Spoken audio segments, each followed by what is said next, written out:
May 1942, matapos bumagsak ang Corregidor at Bataan, huling depensa na lang ng Pilipinas ang Mindanao.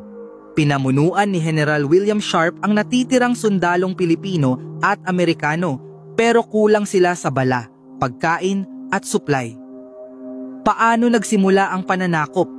Dumating ang Imperial Japanese Army mula sa Luzon at Visayas.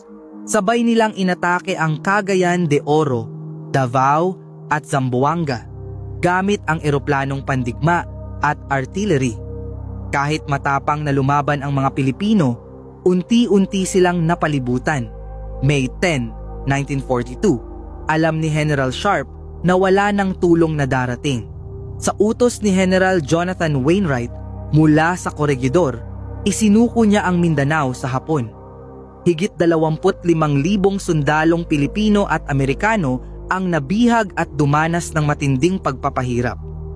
Sa kabila ng pagsakop, hindi tuluyang nasupil ng Hapon ang Mindanao. Patuloy na lumaban ang Moro warriors at mga gerilyang Pilipino. Ginamit ang kabundukan at gubat upang salakayin ang kaaway. Dahil dito, hindi naging madali para sa Hapon ang kontrolin ang isla. At hanggang ngayon, ang Mindanao ay naging isang lupang hindi kailanman ganap na nasakop. Isang patunay ng tapang at paglaban ng mga Pilipino sa panahon ng digmaan.